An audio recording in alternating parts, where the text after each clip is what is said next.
अस्सलाम वालेकुम नाज़रीन, प्रोग्राम में खुशामदीद। मेरा नाम है आयशा यूसुफ। 3 अप्रैल बरोज़ इतवार, वो दिन जब सब कुछ नविश्ता दीवार लगता था कि वाकई में अब इमरान खान साहब और उनकी हुकूमत के पास कोई चांस बाकी नहीं है और ये हुकूमत जो है अदम एतमाद की तहरीक का नतीजा आने पर घर चली जाएगी, वोटिंग आएगी तो ये हुकूमत हार जाएगी और घर चली जाएगी। सब इंतज़ार कर रहे थे। इजलास शुरू होता है तकरीबन 11:30 बजे के बाद और उसके बाद वज़ीर क़ानून का नया कलमदान जिन्हें मिला है फवाद चौधरी साहब, वो आते हैं, आके एक पेपर से अपनी एक स्टेटमेंट पढ़ते हैं और स्टेटमेंट पढ़ने के बाद डिप्टी स्पीकर जो चेयर कर रहे थे उस इजलास को वो अपनी रूलिंग देते हैं और उस रूलिंग के दरमियान में ऑपोजिशन को समझ आती है कि आखिर हो क्या रहा है और ये रूलिंग क्या हो सकती है डिप्टी स्पीकर की। वो शोर शराबा शुरू करते हैं, लेकिन स्पीकर अपनी रूलिंग में ये करार देते हैं कि ये जो तहरीक अदम एतमाद पेश की गई है ये रूस के ख़िलाफ़ है, पाकिस्तान की सलामती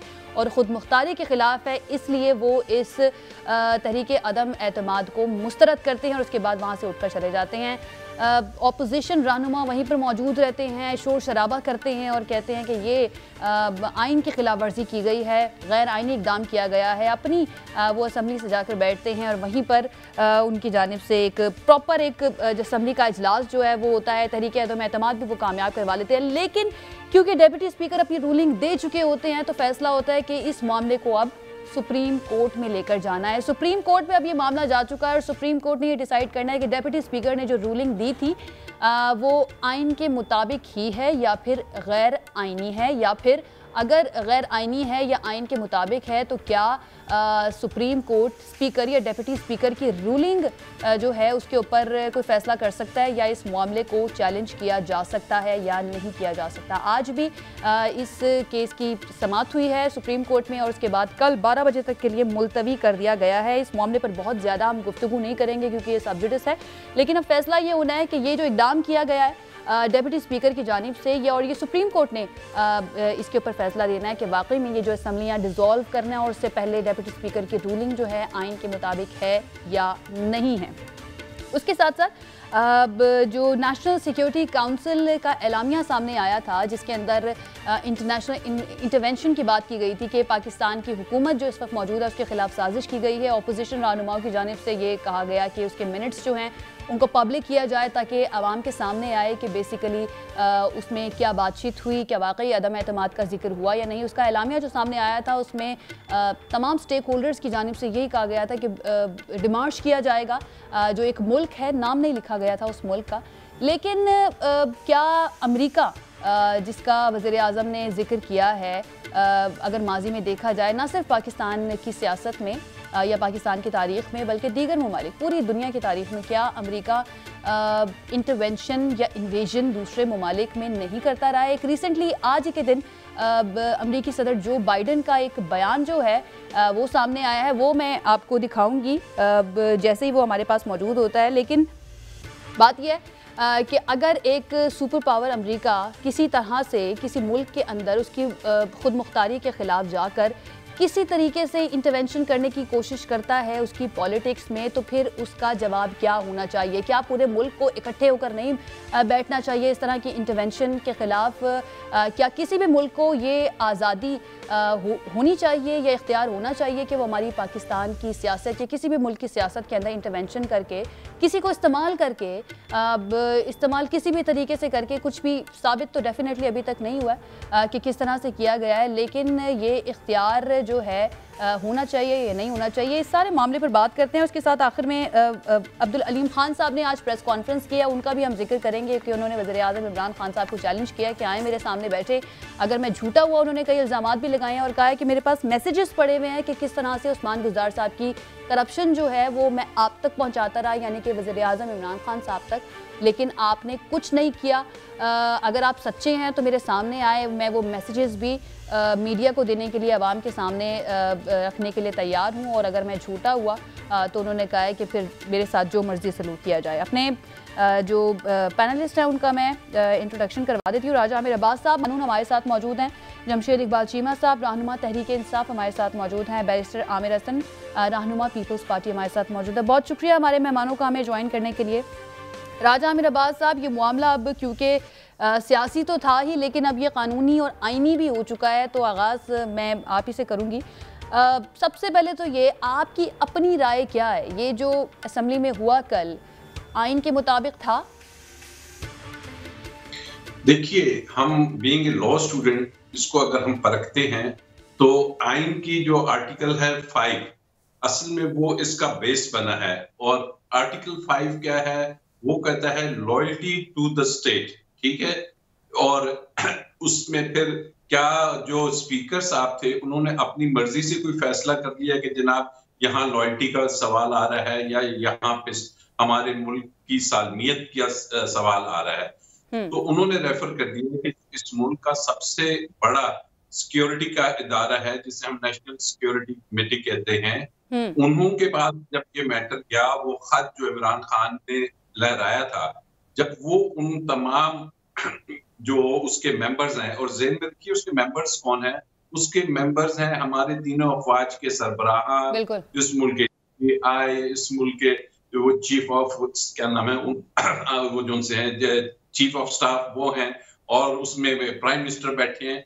ये वो लोग हैं कि ये उधर बैठ के क्या डिस्कस करते हैं। ये उधर बैठ के वो जो कागज जिसका बहुत मजाक उड़ाया गया था वो वहां पे बैठ के डिस्कस करते हैं कि ये क्या है, ये जो केबल आई है ये क्या है। और खाली केबल को नहीं वो डिस्कस करते होंगे, उसके अलावा बहुत से जो हुकूमत होती है उसके पास एविडेंसेस होते हैं जो कनेक्ट करते हैं कि पिछले 2-4 माह में क्या हो रहा था मुल्क में, अगर ये था तो इसके साथ इसके करबोरेटिंग जो उनसे एविडेंसेस हैं वो कौन से हैं। उन सबको जब उन्होंने देखा तो वो इस नतीजे पे पहुंचे कि उन्होंने एक एलानिया जारी किया, और उस एलानिया में उन्होंने कहा कि ये एक ब्लेटेंट इंटरवेंशन है पाकिस्तान के अंदरूनी मामलात में, यानी कि पाकिस्तान के जो अंदरूनी मामलात हैं उसमें एक बिल्कुल क्लियर कट असरअंदाज होने की कोशिश की जा रही है। और कोशिश किस चीज के जरिए से की जा रही है, ये नहीं कि कोई आपके बॉर्डर पे कोई मिसाइल लगा दिए हैं, ये कुछ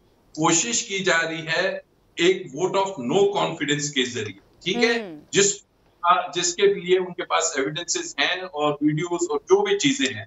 तो उसकी जब चीजें उन्होंने इंडोर्स कर दिया उसको, तो वो मामला जब आता है असेंबली में, तो असेंबली में जब आर्टिकल 5 है कि सबसे पहले आपने मुल्क के साथ लॉयल रहना है, तो अगर कोई ऐसी मूव आती है, कोई ऐसी मोशन पेश किया जाता है कि जिसमें ये कहा जाता है कि जनाब हमने रिजीम चेंज करनी है या इमरान खान को हटाना है, क्योंकि वहां पे वो जो खत है उसमें रिजीम चेंज की बात हो रही है और उसमें थ्रेट्स भी आ रहे हैं कि जनाब अगर हटाया गया तो फिर उसके कॉन्सिक्वेंसेस ये होंगे, और अगर हटा दिया तो हम माफ कर देंगे, जैसे वो हमारे आका हैं और हमें माफी देंगे। बिल्कुल। तो लेकिन राजा अमीर अब्बास साहब, अब उस थ्रेट और उस खत या मुरासले की बात को से हट के बात हो रही है कि ये जो असेंबली में हुआ वो आइन के मुताबिक था या नहीं था। आज ये ऑपोजिशन लीडर जो हैं और ऑपोजिशन रहनुमा वो भी बार बार ये कह रहे हैं कि इस खत की या इस मुरासले की तहकीकात कराई जाए, जिसका जवाब ये दिया जा रहा है हुकूमत की जानिब से कि ऐसा ना करें, आपको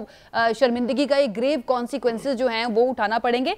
लेकिन स्पीकर की रूलिंग के ऊपर बात आ गई है कि क्या ये आइन से बालातर थी? आप ये समझते हैं कि ये आइन से बालातर थी? टेक्निकलिटीज की बात की जा रही है ऑपोजिशन की जानिब से कि अगर आर्टिकल 5 के तनाजुर में कोई रूलिंग देनी थी तो वो एजेंडे का हिस्सा होनी चाहिए थी, उसके ऊपर बहस होनी चाहिए थी। कुछ भी नहीं किया गया, ना वो एजेंडे का हिस्सा था। अचानक से वजीर कानून आते हैं, आकर एक पॉइंट रेज करते हैं जिस पर डेप्यूटी स्पीकर रूलिंग देकर चले जाते हैं।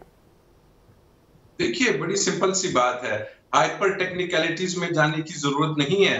आपने ये देखना है कि ये कब हो रहा है नेशनल सिक्योरिटी काउंसिल का इजलास, 1 या 2 रोज पहले, उसके बाद ये आ सरफे ये रिपोर्ट सामने आती है, क्योंकि स्पीकर ने किसी ऐसी चीज को बेस नहीं बनाना था कि जो कि जिसका कोई सर या पाँव ना हो।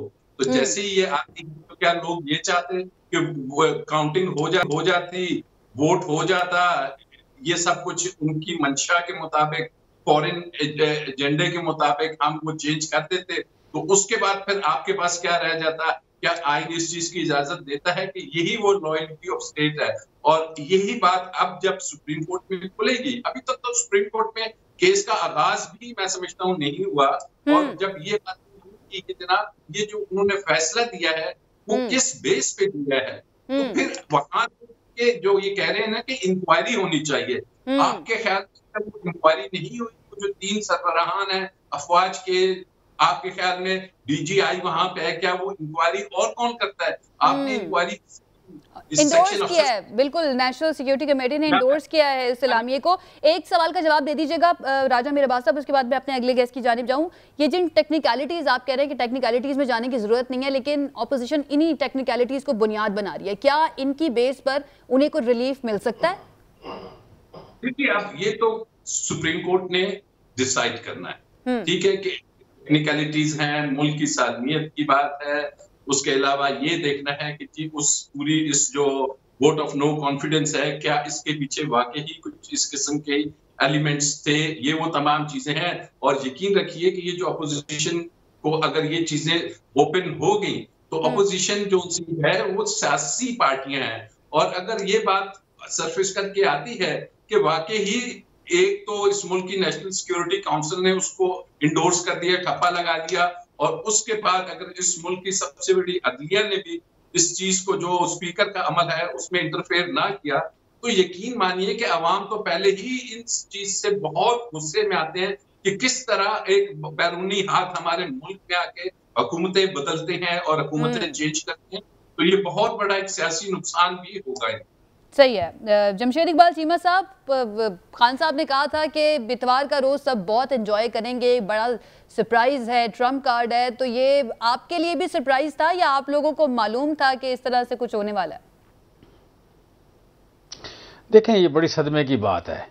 सदमे की बात है कि एक इतना ऑब्वियस वे में एक मुल्क आता है, घर बैठ के कहते हैं कि हम रिजीम चेंज करेंगे, उसमें यहाँ पे अपोजिशन के लोगों से मीटिंग्स करते हैं, गवर्नमेंट के जो लोटे हैं, जो बन सकते थे पॉसिबल लोटे, उनसे मुलाकातें करते हैं, उनको प्रोवोक करते हैं, और सारे ये उठ के चल पड़ते हैं नौकरी करने के लिए।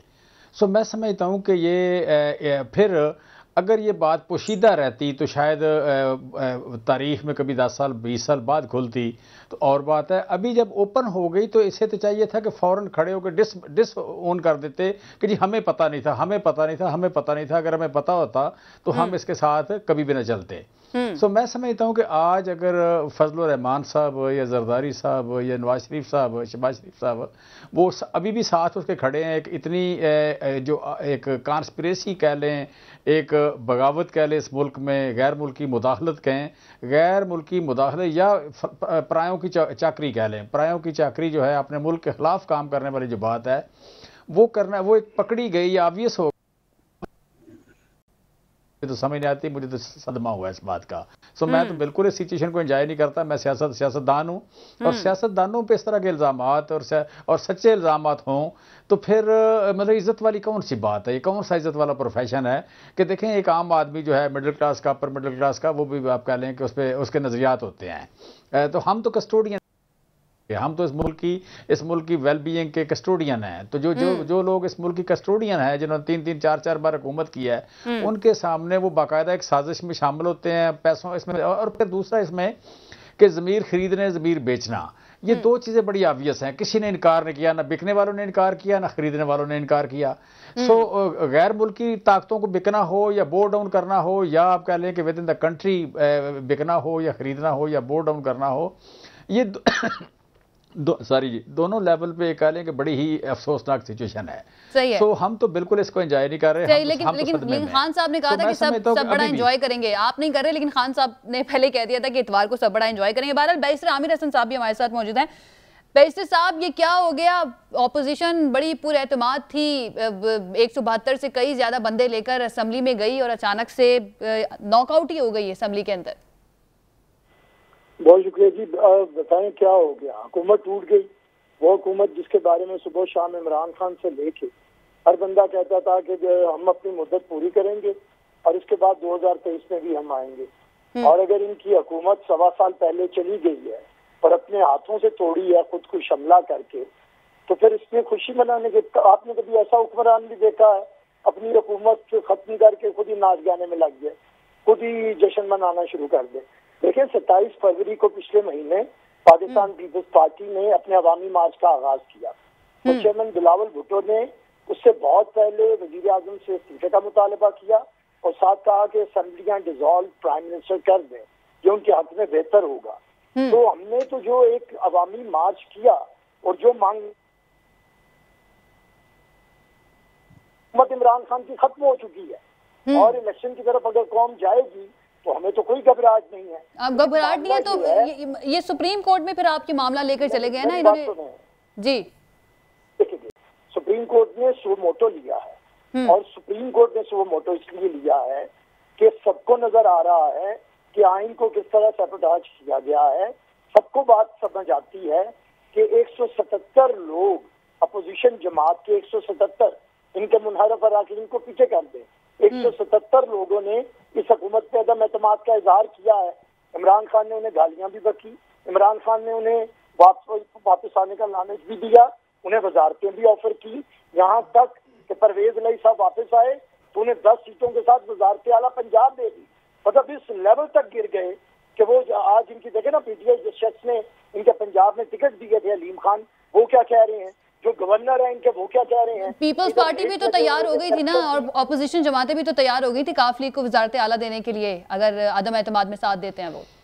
देखें हमने दी तो नहीं ना बात तो, लेकिन हम लोग तैयार तो हो गए थे ना। अगर वो ये फैसला करते कि आप लोगों के साथ जाना है तो आप तो दे ही देते।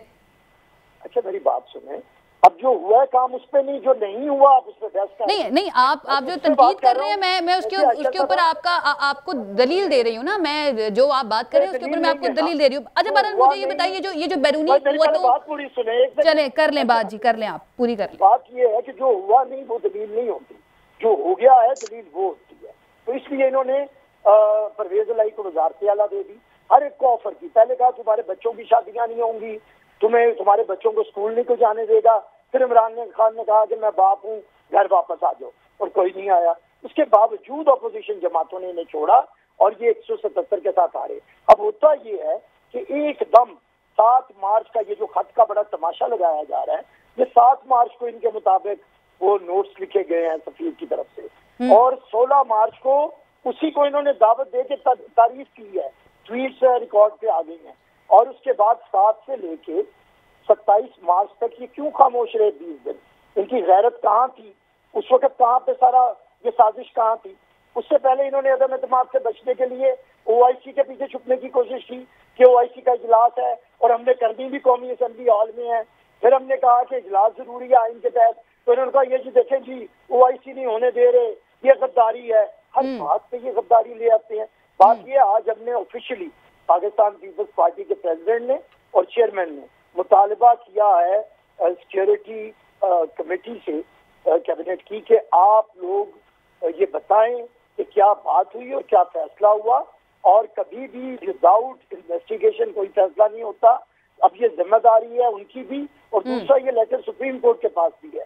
मामला सब ज्यूडिस है। हम इसके लिए नहीं गए कि हम इलेक्शन से घबरा रहे हैं, हम इसके लिए गए हैं कि वो कप्तान जो कहता था मैं आखिरी बॉल तक लड़ूंगा, वो विकेटें उठा के भाग गया रोंदू बच्चे की तरह। अगर इस पे इतनी जुर्रत है, ये हमने पहले भी इनके बड़े बुजुर्गों में देखा है कि ये भाग जाते हैं। अच्छा बैरिस्टर साहब, आप सियासी जमात से ताल्लुक रखते हैं, आपका हक बनता है कि आप दूसरी सियासी जमातों के ऊपर तनकीद करें, लेकिन नेशनल सिक्योरिटी कमेटी ने इंडोर्स किया है, उनका एलामिया यकीनन आप तक भी पहुंचा होगा, आपने देखा होगा, उन्होंने इंडोर्स किया है कि एक मुल्क है जिसने कोशिश की है इंटरवेंशन करने की किसी तरह से पाकिस्तान की पॉलिटिक्स के अंदर, तो आप उस इंडोर्समेंट को भी नहीं मानते हैं जो नेशनल सिक्योरिटी कमेटी की जानिब से की गई है?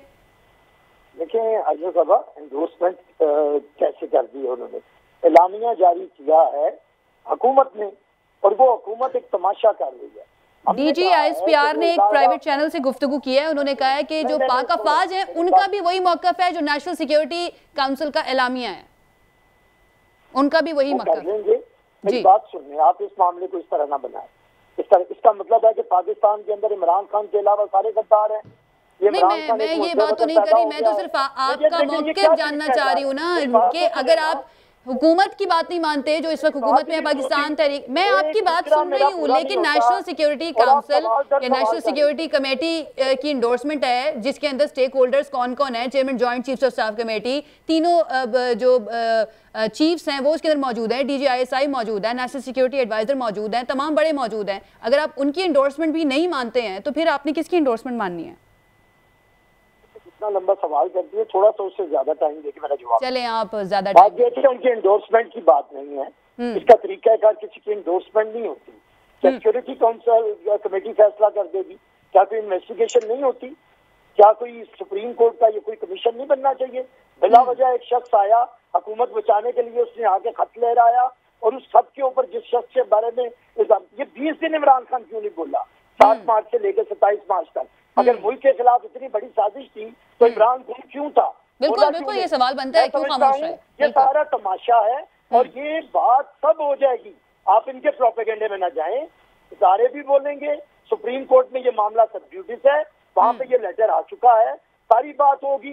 जो इन्होंने आइन शिकनी की है, ये कू किया है, भागा है इमरान खान, भगोड़ा बना है, डरा है।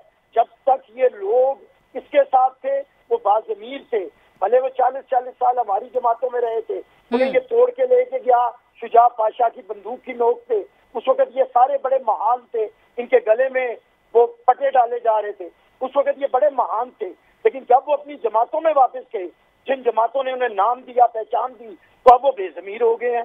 हालात बड़े, मैं हैरान हूँ इन लतीफा गोइयों के ऊपर कि जिस शख्स ने पाकिस्तान के अंदर जमीर फरोशी का बाजार गर्म रखा है, जिसके जहाज फिर के गुलजार जैसे को वजीर आला बनाते हैं और इमरान खान को वजीर आजम बनाते हैं, जिसने जमीर फरोशी का एक रिकॉर्ड कायम किया है, उस शख्स ऐसी बातें करता है और आप लोग वाह करते हैं। हमारी जमातें तोड़े तो ये ठीक, लेकिन वही लोग 40 साल जो हमारी जमातों में थे वो वापस आए तो वो बेज़मीर। बैरिस्टर साहब, जिन लोगों को आप ATMs कहते रहे, जिनको आप कहते रहे चीनी चोर हैं, उनके साथ आपने भी तो इत्तेहाद कर लिया ना, उनके साथ आप भी तो मिल गए ना। बहरहाल मुझे यहाँ पे एक ब्रेक लेनी है, ब्रेक से वापस आऊंगी तो आपसे इस बात का आपसे लूंगी, आपको मौका दूंगी इस बात का जवाब देने का। एक ब्रेक मुझे लेनी है, ब्रेक लेते हैं, हमारे साथ रहिए।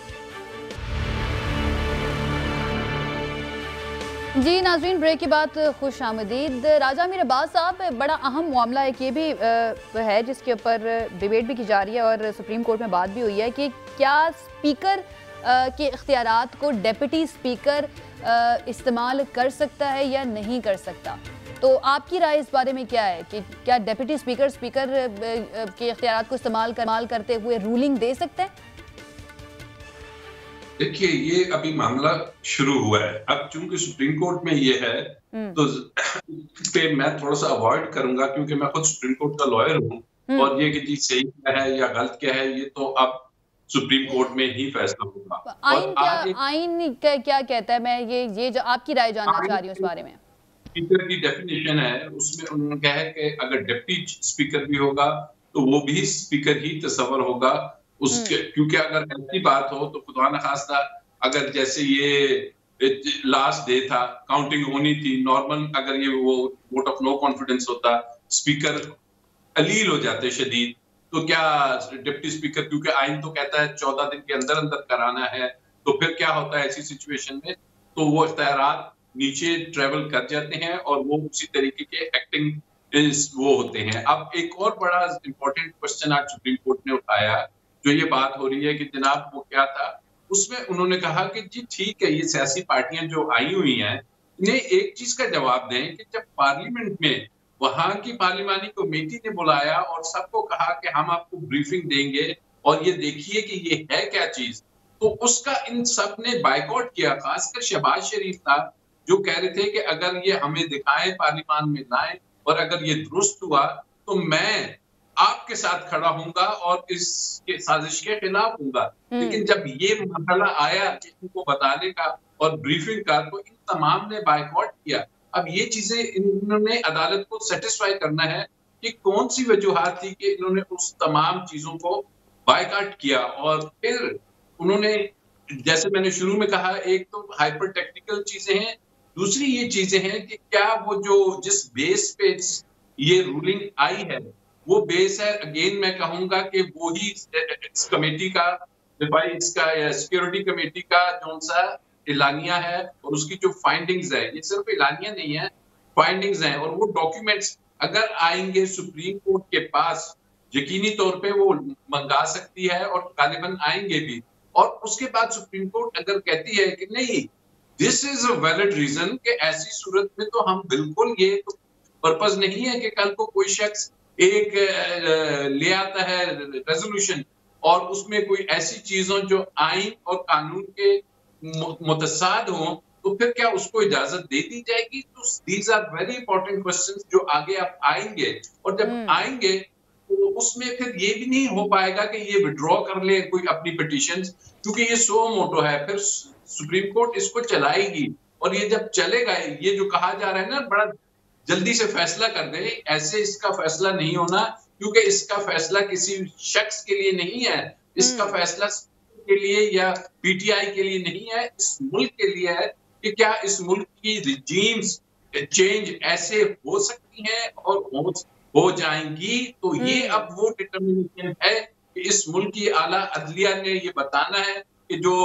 नेशनल सिक्योरिटी कमेटी ने फाइंडिंग्स दी हैं वो अगर दुरुस्त हैं, तो फिर यकीन है कि एक ऐसा यानी राजा मीर अब्बास साहब, ये मामला सिर्फ स्पीकर या डेप्यूटी स्पीकर की रूलिंग या उनकी रूलिंग को चैलेंज करने तक नहीं रहेगा, बल्कि ये रजीम चेंज या जो इल्ज़ामात लगाए जा रहे हैं कि आलमी क़ुव्वतें या बैरूनी क़ुव्वतें जो हैं वो किसी तरह से कोशिश कर रही हैं पाकिस्तान में रजीम चेंज की, तो ये मामला वहाँ तक जाएगा कि उसको भी सामने लाया जाए या उसकी भी इंक्वायरी की जाए?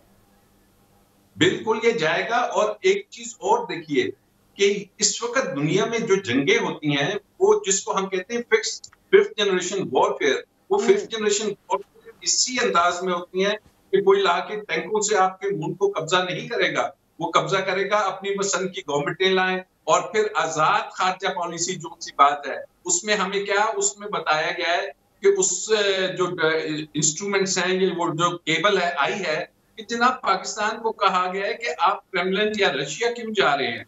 अब क्या हमारा रशिया जाना या हमारा सीपैक करना, क्या वहां बैरूने मुल्क से कंट्रोल होगा? ये वो चीजें हैं कि जिन्होंने डिटरमिन होना है, और ये वो डिफाइनिंग मोमेंट्स हैं कि हमने अब एक रास्ता तय करना है, एक हमने पोजीशन लेनी है कि जनाब नहीं, हम जाते हैं कहीं तो हम क्या करते हैं, आजाद खारजा पॉलिसी मीन्स कि जनाब आप हमें कंट्रोल नहीं करेंगे, हम अपने के लिए जाएंगे, आपका मफाद के लिए हम आपको डिसीजन नहीं देंगे।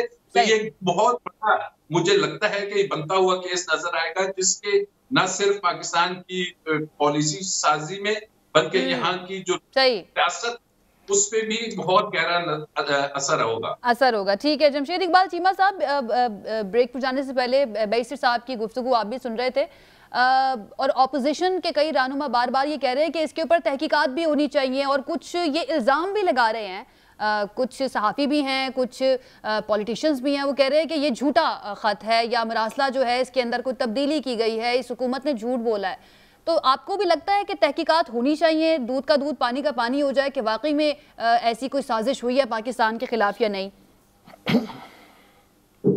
देखें, इसमें आपका जो हाईएस्ट लेवल है, आपका एक कैबिनेट है और एक आपकी नेशनल सिक्योरिटी काउंसिल है या कमेटी है, वो दोनों में तो हो गया।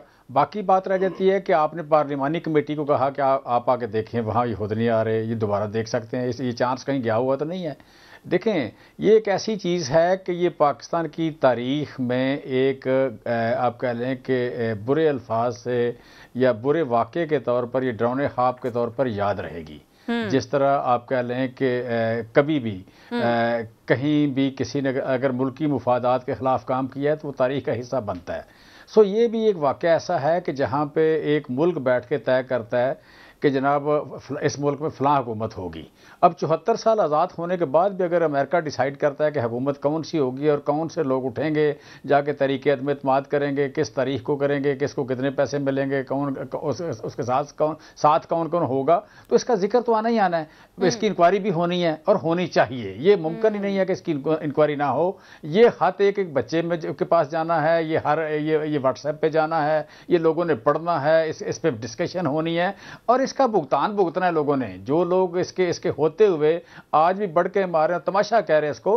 तमाशा देखें, तमाशा तो ये है कि अगर चोर चोरी करता हुआ पकड़ा जाए तो जाहिर है जो आपके लिए घर वाले ने शोर करना है कि जनाब मेरे घर चोर आ गए हैं, वो तमाशा नहीं होता, वो लोगों को मदद के लिए बुला रहा होता है, लोगों को कन्वे कर रहा होता है, देखो ये घटिया आदमी मेरी चोरी कर रहा है, देखो इस बंदे ने बिला वजह मेरे घर आया है, इसने मेरा नुकसान करने की कोशिश की है, वो ये बताने की कोशिश कर रहा है, वो तमाशा नहीं कर रहा होता, वो बेसिकली कानून को बुला रहा होता है, सोसाइटी को बुला रहा होता है, मुआशरे को बुला रहा होता है, उसका सोशल बाइकाट करने की या लोगों को दावत दे रहा होता है, ये वो तमाशा नहीं लगा रहा होता। सो बेसिकली ये चीज़ है, इसकी इंक्वायरी भी होनी है, इसकी पब्लिक इंक्वायरी भी होनी है, इसका मीडिया ट्रायल भी होना है, इसका ये सोशल मीडिया ट्रायल भी होना है, इसने जाना भी है और तारीख ने इसका फैसला करना है। जिसने तमाशा बनाया ये जाली था, जालसाजी का भी तय होना है कि जालसाजी थी या एक्चुअल था। लेकिन मैं समझता हूं जाली उस वक्त कहना नहीं चाहिए जिस वक्त आपकी नेशनल सिक्योरिटी काउंसिल ने उस पर आप कह ले कि इस पे आपने प्रोटेस्ट कर दिया। अगर आपकी स्टेट ने प्रोटेस्ट कर दिया तो फिर आप किस बेस पे जाली कह रहे हैं? फिर अगर आपके जो यू कैन से कि पॉलिटिकल पार्टीज के सदूर जो हैं, ये साबिक वज़ीर आला हैं, साबिक सदर हैं, किसी पार्टी के चेयरमैन हैं, उनको कहा जाता है कि आगे देखो, तो फिर जाली तो नहीं है उसमें, ठीक है। फिर सुप्रीम कोर्ट ने उसने जाना है। अब देखें सुप्रीम कोर्ट में जो फैसला होना है, सुप्रीम कोर्ट ने उसकी डिटेल्स मांगनी है। सो मैं समझता हूं कि यहां जब हम बैठते हैं तो हमें अपनी इज्जत का ख्याल रखना चाहिए कि हम कोई इस तरह की बात ना करें। जिन लोगों की आप बात कर रही हैं वो साफ़ी हों या सियासतदान हो, मेरे जैसे हों या किसी और के जैसे हों, देखें हम वही लोग हैं को जो थोड़ी बहुत इंपॉर्टेंस है, जिनकी जिस बंदे की थोड़ी बहुत इंपॉर्टेंस है उसी का आप जिक्र कर रहे हैं ना, किसी गली में फिरते हुए बंदे का जिक्र तो नहीं कर रही हैं आप। तो जिस बंदे का आप जिक्र कर रही हैं जो इतना नोटेबल है, उसको झूठ बोलते हुए, उसको इस तरह की बात करते हुए मैं समझता हूं कि ख्याल करना चाहिए कि इस तरह की बात ना करे। उसमें कोई नुक्ता निकलता है, उसके कोई तहफ़्फ़ुज़ात हैं, उसका कोई कंसर्न है, उसकी इंटेंसिटी पे उसका कोई सवाल हो सकता है, वो तो हो सकता है। लेकिन आप कह आउट राइटली उसको जाली कह देना, ये अपनी इज्जत पे आप कह दागदार करने वाली बात है। बाकी मैं समझता हूँ सच्ची बात है, मैं अभी भी कहता हूँ ये बात डिवीजन की नहीं है, ये बात पार्टियों की नहीं है, ये बात है कि मेरा नाम हिस्ट्री में कहां लिखा जाएगा। मेरे मुल्क में वो इटली हो, वो अमेरिका हो, वो चाइना हो, वो ईरान हो, वो अफगानिस्तान हो, अगर कोई बाहर से बैठ के 74 साल मुझे आज़ाद हुए हो गए हों, मैं एटॉमिक पावर हूँ, मेरे 23 करोड़ की आबादी हूँ, ठीक है, और मेरे मुल्क में कोई बैठ के बाहर तय करे और मैं बाहर वाले के साथ खड़ा हो जाऊं, ये मेरे लिए सच्ची बात है, बड़ी शर्म की बात है। मैं समझता हूं कि हमें आज़ाद हो जाना चाहिए। आज़ाद लोग फिजिकली होते हैं, आज़ाद मेंटली होते हैं। आजकल किसी को कैदी बनाने की, गुलाम बनाने की जरूरत नहीं है। आजकल बात आमिर साहब कह रहे थे, जो आप कह रहे कि ये वो जो बात कर रहे थे कि 5th जनरेशन वार की जो बात है, ये वर्ल्ड वार 2 जो होता है, वर्ल्ड वार 2 के बाद जो वर्ल्ड ऑर्डर बना, वर्ल्ड ऑर्डर ये बना था कि किसी पे फिजिकली आपने कब्जा नहीं करना, आपने अपनी स्टेट्स बनानी है, अपना इन्फ्लुएंस क्रिएट करना है और उन लोगों को आपका सेमी गुलाम बना। बिल्कुल सर आपका पॉइंट आ गया। सेमी स्लेव से कुछ लोग निकल गए, हमें निकलना चाहिए। आपका पॉइंट आ गया। आगे बढ़ने से पहले पंजाब के ऊपर आपका कमेंट देना चाहूंगी, आपका कमेंट पंजाब के ऊपर देना चाहूंगी। पंजाब में क्या मामला चल रहा है? नंबर गेम पूरी है यहाँ पर? डेफिनेटली नंबर गेम पूरी होगी तो तभी बनेंगे और हम बन जाएंगे इंशाल्लाह। वज़ीर आला हमारा बनेगा इंशाल्लाह, इसमें हमें कोई डाउट नहीं है। और नंबर से बनना वैसे तो नहीं बनते जी, ठीक है, पार्लियामेंट्री सिस्टम है। ठीक है बैरिस्टर आमिर हसन साहब, आप क्या फोर्सी कर रहे हैं पंजाब में? यहाँ पर भी आपको लगता है कुछ सरप्राइज मिल सकता है यहाँ पर, या फिर पूरी कोशिश करेगी ऑपोजिशन मिलकर अपना कैंडिडेट जो है उसको वज़ीर आला बनाने के लिए? देखिए, अगर ढिठाई का नाम सरप्राइज़ है तो ठीक है, ऐसे सरप्राइजेस होते रहने चाहिए कि अगर आपने अक्सरियत माननी नहीं है और भाग जाना है तो ये सरप्राइज़ है तो अच्छी बात है। देखिए, बात ये कि जो आपकी बहस जिसके बारे में हो रही थी, अगर कोई ले पर्सन बात करे, ये बात करे कि कमेटी के अंदर हो गया फैसला, कैबिनेट में आ गया, तो इसका मतलब है कि किसी के खिलाफ साबित हो गया, ये हाई ट्रिजन का मामला है, गद्दारी के इल्ज़ामात लगाने की कोशिश कर रहे हैं। क्या एक कमेटी के इजलास में ये बातें फैसले हो जाते हैं? उसका एक पूरा प्रोसीजर है, उसे अडॉप्ट करना पड़ता है। जो कमेटी ने फैसला किया है वो ये किया है कि एक सफ़ीर ने ज़रा जो लैंग्वेज है उसकी हार्श है वो उसने यूज़ की है, उसके ऊपर आपको जवाब देना चाहिए। लेकिन अगर ये इतने तुरम खान और इतने गैरतमंद होते तो उस मुल्क के सफ़ीर को मुल्क से निकालते, हम इनके साथ खड़े होते, ज़रा बात तो करते ना। बात ये है कि बात करनी कोई नहीं, नाम लेना कोई नहीं, सिर्फ और सिर्फ अपने सियासी मुखालिफिन को बदनाम करना है, तो ये काम चलेगा नहीं। ये सुप्रीम कोर्ट में है, कमीशन बनाएं, सब करें, साबित तो करें ना कि ऐसा हुआ है। खत के अंदर तो ये बात है ही नहीं, आपने खुद ही एक आपके कमेंट्स हैं उसके ऊपर आपने खुद ही शोर मचाना शुरू किया हुआ है, ना कहीं पे वो खत पेश हुआ, ना कोई बात हुई। मेरे ख्याल से अब ये चूरन नहीं बिकेगा। ये जो गद्दारी के सर्टिफिकेट 72 साल में 74 साल में बिक गए, बहुत हो गया। लोगों ने आपसे सवाल करना है 4 साल हुकूमत में कि 1 करोड़ नौकरियां किधर हैं, 50 लाख घर किधर हैं, 18 की कैबिनेट की बजाय 100 वजीर क्यों रखे थे। आपका गवर्नर हाउस गिराना था, गवर्नर कहता है ये नौकरियां बेचते रहे हैं, तारीख का करप्ट तरीन वजीर है। ये गवर्नर इनका कह रहा है, इनका पार्लिमानी लीडर, इनका पंजाब का सदर कह रहा है कि नौकरियां बिकती थी और खातून अव्वल की सहेली जो थी वो फ्रंट लेडी थी सारे कामों के अंदर। ये प्रेस कॉन्फ्रेंसेस आप सुन नहीं रहे, तो लोगों ने ये चूरन नहीं बिकना, ये जी गद्दार है। लोगों ने आपसे पूछना है कि बदतरीन महंगाई की, बदतरीन गुर्बत की, बदतरीन बेरोजगारी की, कोई जनूबी पंजाब का सूबा नहीं बना, कोई मुल्क से करप्शन खत्म नहीं हुई, कोई आपने पाकिस्तान का भला नहीं किया। सबस पासपोर्ट की इज्जत तो क्या करते, आपने एयरलाइन बर्बाद कर दी, पासपोर्ट खत्म कर दिया। पाकिस्तान के अंदर आपने फसाद फिलर्स फैलाने की कोशिश की, आपने पाकिस्तान के समाज का बेड़ा गर्क किया, आइन तोड़ा, भागे। हम वो लोग हैं मुहिब्बे वतन, हम बिल्कुल। और उसके बाद अगर हम तारीख को देखें ना बैरिस्टर साहब बात सुन लेना, मेरी बात सुन ले बैरिस्टर साहब। तारीख को हम देखें तो क्या पहले हमारे मुल्क के अंदर इस तरह से नहीं हो सका कि बैरूनी कुव्वतों के जरिए आपकी जमात जो है भुट्टो साहब, वो तो डायरेक्ट मुतासरा फरीक है ना इस सारे मामले के, कि एक बैरूनी क़ुव्वत की वजह से किस तरह से मुतासर हुई पीपल्स पार्टी, उनको फांसी के फंदे तक पहुंचा दिया गया, जिस भी तरीके से इस्तेमाल किया गया, जिनको भी इस्तेमाल करके ये सब कुछ किया गया। लेकिन ये हुआ। अगर हम तारीख को देखते हुए आगे बढ़ें, उससे सीखते हुए आगे बढ़े, तो इतना मौका तो मिलना चाहिए किसी भी हुकूमत को। सिर्फ इस हुकूमत की मैं बात नहीं कर रही, अगर कोई और हुकूमत भी ये बात करती है, इतना मौका तो मिलना चाहिए ना कि वो जस्टिफाई कर सके, ये सबूत पेश कर सके, सामने ला सके कि वाकई में ऐसा हुआ है। आयशा साहब आप मेरी बात सुने, ये टेलीविजन प्रोग्राम्स पे नहीं होंगे, ये बड़ा संगीन काम है। और मैं आपसे एहतजाज ये करता हूँ कि आप इमरान खान की स्टेटमेंट के ऊपर पाकिस्तान की सारी कौमी क़यादत को गद्दार साबित कर रहे हैं कि क्या हमने सियासत अमेरिका के कहने पे की है। हमने 2020 में PDM बनाया था, उसके अंदर भी हमने अदम एतमाद लिखा हुआ डॉक्यूमेंट है। अभी निकालें जाके इलामिया PDM का, जिसमें हमने मेज़बानी की थी और चेयरमैन बिलावल भुट्टो की प्रेस कॉन्फ्रेंस निकाल ले, हमने उस वक्त भी अदम एतमाद की बात की थी, आज से 2 साल पहले। तो मैं समझता हूं कि आप एक ऐसे शख्स को इनसेन वॉइस के ऊपर, जिस शख्स ने मुल्क के अंदर फसाद पैदा किया है, उसने हर सियासी मुखालिफ को या काफिर कहा है, या मुनकर कहा है, या गद्दार कहा है, क्या उसके एक इल्ज़ाम के ऊपर आप पाकिस्तान की मुसलमा सियासी क़यादत, जिन्होंने जाने दी हैं और जो पाकिस्तान के अंदर आइन बनाने वाले हैं, पाकिस्तान के अंदर आइन के ऊपर जद्दोजहद करने वाले हैं, उनके ऊपर एक शख्स की जो इक़्तिदार का भूखा, वो शख्स जो खैराती वज़ीर आज़म बना बैठा है, अगर गैरत होती तो घर चला जाता, खैराती वजीर आजम बन के बैठा है, चिपका हुआ है कुर्सी के साथ। ये उसका हाल है कि वो चाहता है 2 मिनट मिले, 10 दिन मिले, मुझे वजीर आजम। बैरिस्टर साहब ये निगरान वजीर आजम का नाम दे देना ऑपोजिशन। बैरिस्टर साहब निगरान वजीर आजम का नाम दे दे ताकि ये घर चले जाए। नहीं करेंगे, नहीं देंगे नाम इसका। अच्छा, शहबाज शरीफ ने जो कहा है कि हम नाम नहीं देंगे, ये पूरी ऑपोजिशन का मौक़िफ़ है।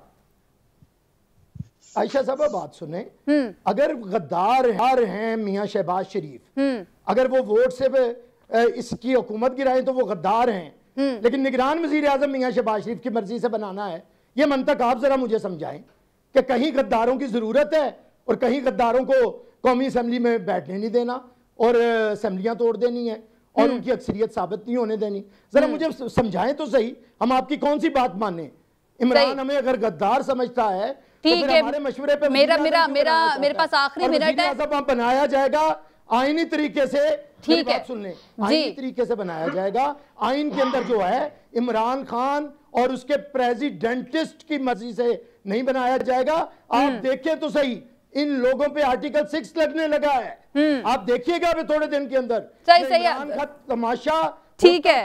बैरिस्टर साहब आपका गुस्सा जायज है, बिल्कुल लाइफ डिस्क्वालीफाई होगा, बिल्कुल बिल्कुल आपका गुस्सा आपका गुस्सा बिल्कुल जायज है। राजा मेरे बात साहब लास्ट मिनट है मेरे पास, ये बता दीजिएगा, अब ऑपोजिशन इनकार कर रही है कि वो नाम नहीं देंगे और बैरिस्टर साहब की बात से ऐसा लगता है कि ज्वाइंट ऑपोजिशन का यही मौकफ होगा कि निगरान वज़ीर आज़म का नाम नहीं देना है। अगर ऑपोजिशन की तरफ से नाम नहीं आता है तो फिर मामलात किस तरह से आगे बढ़ेंगे?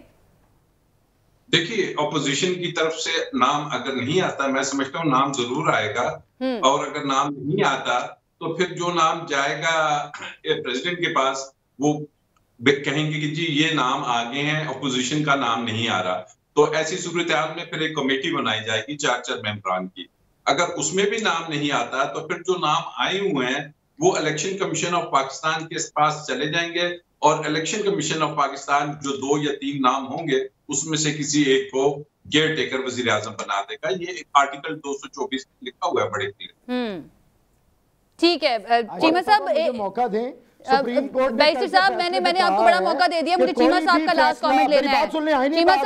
चीमा साहब एक तरफ आप लोग कह रहे हैं कि गद्दार, दूसरी तरफ उनसे नाम भी मांग रहे हैं। आप ही का सवाल लेके जा रही हूँ बैरिस्टर साहब, मैं आप ही का सवाल उनकी तरफ लेके जा रही हूँ, चीमा साहब की तरफ। जी चीमा साहब, एक तरफ ऑपोजिशन कह रही है कि आप हमें गद्दार भी कहते हैं, दूसरी तरफ हमसे नाम भी मांगते हैं, तो ऐसे कैसे चलेगा?